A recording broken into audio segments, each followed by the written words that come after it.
All right, so this video is all about depth. If you're lacking depth inside of your mix, this is going to solve that issue inside of your mix, guaranteed. So there are 4 ways to create depth inside of your mix. The first one is volume. So anything that's louder is inherently going to seem closer. This is the first defense that we have against a very flat sounding mix. So if you have a flat sounding mix, the first area to check is the volume balance. If you don't have a very good volume balance, you should have a couple elements that are usually forward in the mix. So for most rock mixes, for example, we should have a snare and maybe even a kick drum that are very forward in the mix. And that should essentially be the foreground of your mix that you're creating volume-wise to have this sense of depth inside of your mix. A vocal is another way to, if your vocal is very prominent in your mix, that's another way to kind of create that foreground for the rest of your mix. So volume, again, first line of defense. The second one is EQ.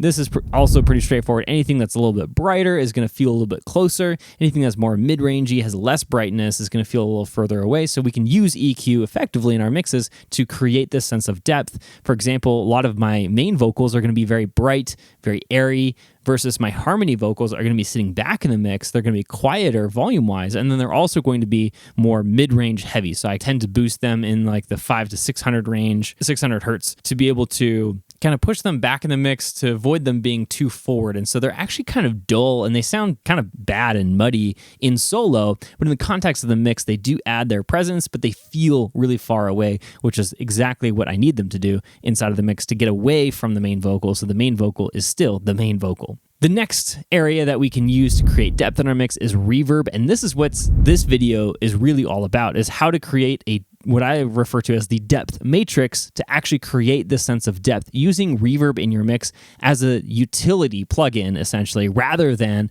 as this washy thing that we think of as reverb. So stick around, make sure you're watching that because it'll revolutionize the sense of depth inside of your mix as long as you're following these other 3 ways to create depth. And then the last way, and also the shortest lever when creating depth in our mix, is compression. If we compress something so it has less microdynamics, meaning the transient or the big part of the note is quieter or just as loud as the tail of the note, so basically the less difference between the transient and the tail of the note, then the further away that element is inherently going to sound. Now, because this is the smallest lever, we could have, say, a vocal that is very compressed that has almost no microdynamics that also feels very close. And so you'll wonder why, because it's thick, it should sound further away. But in reality, it's because the average volume, though, again, number 1, is very loud. And so it's very present because it's consistently very loud, and so it feels really close.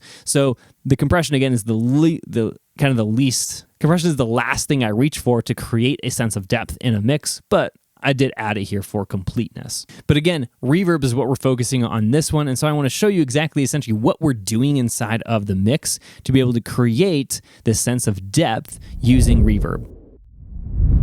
So the way I like to explain this is with a photo. So we have a photo here. It's pretty straightforward. And the main thing I want you to focus on is that there's a foreground, there is a subject, and there's a background. This is normal photography 101, right?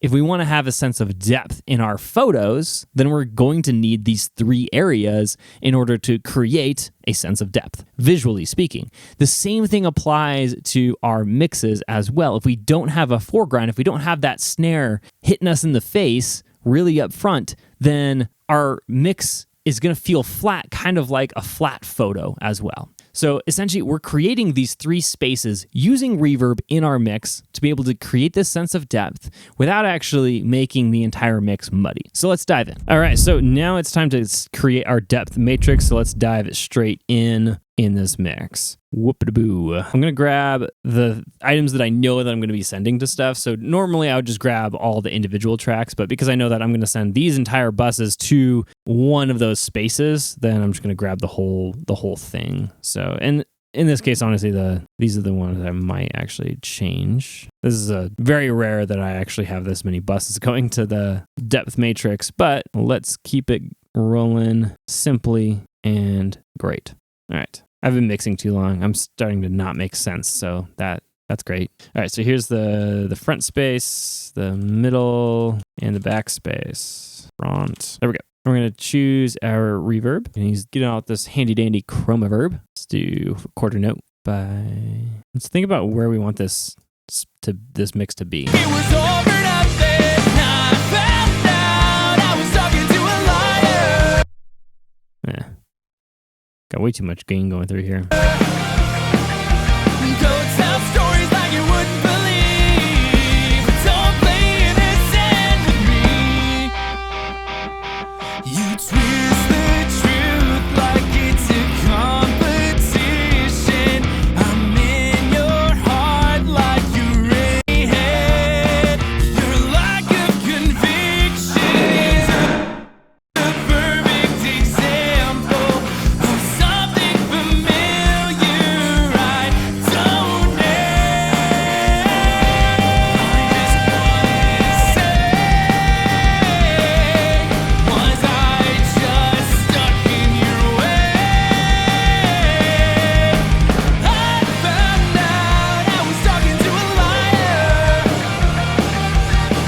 In the end, you just wanted to leave. Turns out it was over nothing. I found out I was talking to a liar. Okay, so the reason I'm setting up the damper this way is because this is where we have space in the mix. We have space in this low mids, in this mid range. We have space on the upper end. So even though generically we would want to hide the reverb in this top end, a little bit is okay to shine through. And again, even this reverb is very, very subtle, so we're not going to have that much space anyway being added to the mix. It's super short, first of all, and then also we're going to be focusing so much on early reflections, there's very little actual like washy verb coming through. Okay, and here we go. Okay, so the main three things, right, are pre-delay, distance, and this early-late reflection balance. So those are the three things I'm going to be adjusting on these subsequent buses. So let's do 15, distance 50, details, early-late reflection 75, 25. The back one, we're going to do 100% distance or close to it. Very, very short pre-delay. And early-late is 50-50. Okay. And then we're going to be sending each of these items to where they actually belong in the mix, distance-wise. And I try to align this with where they're already naturally living in the mix. So like the kick is already up front, so that's where I'm going to send it. The snare is already up front, so that's where I'm going to send it. The vocal, again, already up front, that's where I'm going to send it. Harmonies are in the back. Gangs are in the back. Guitars are in the middle. This is the only one that I'm not sure about, but these guys here. Your lack of conviction. Yeah, I might send those to the back. We'll kind of experiment a little bit with those. Bass is in the middle. All these, not the snare's already being sent somewhere. So hats, toms, overheads are all going to be in the middle. And I don't want to send these three because I'd be doubling up because I have the overhead bus here. And then the leads, I normally send them in the back. I just wanted to say, was I just stuck in your way? I found out I was doing obviously too much reverb. Let's back it off to nothing. And then we'll bring this guy up first. And I generally go till I can barely hear it and then back it off about 3 decibels or so.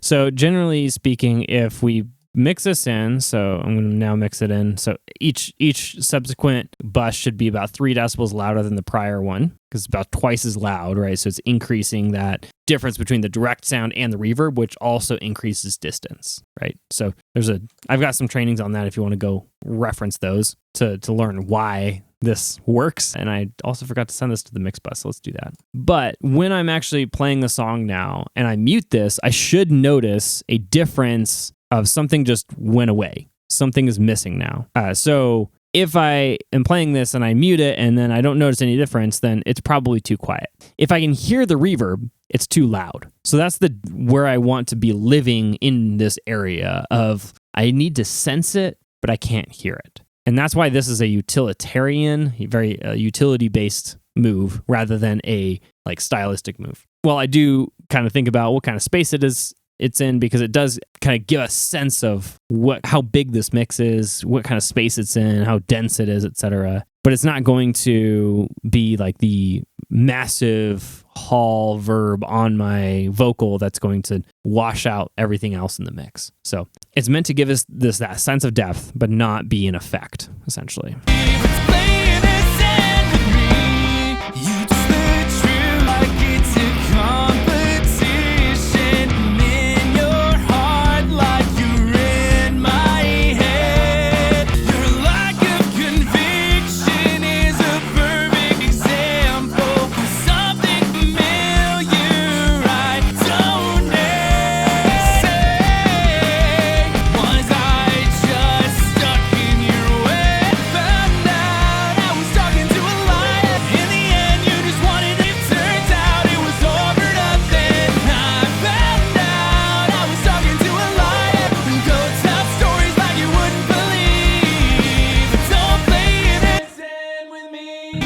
Okay, so that concludes the depth matrix, so let's move on. So if you enjoyed this video and you got anything out of it, then I'd highly encourage you to pick up my book, The Objective Mix. It's super cheap, and it's going to teach you how to get industry standard mixes using the objective mixing framework. So that is the framework that I've used for years now in my own mixes to be able to ensure that I hit that industry standard quality every single time I actually sit down to mix a song. So this is actually going to cover more than just depth, because depth is one of the 5 keys that you need in your mix to be able to create an industry standard mix, but we need to nail 4 other aspects of our mix to be able to create an industry standard mix. So hopefully you got value out of this, and hopefully this will help move your mixes in the right direction, but this is the next step. If you're ready to dive in and take this a little bit more seriously, then I highly recommend picking up that book. I don't know what the price is, but it's really cheap. It's less than a Starbucks cup of coffee, that's for sure, because Starbucks is insanely expensive now. So anyway, go ahead and pick up the book.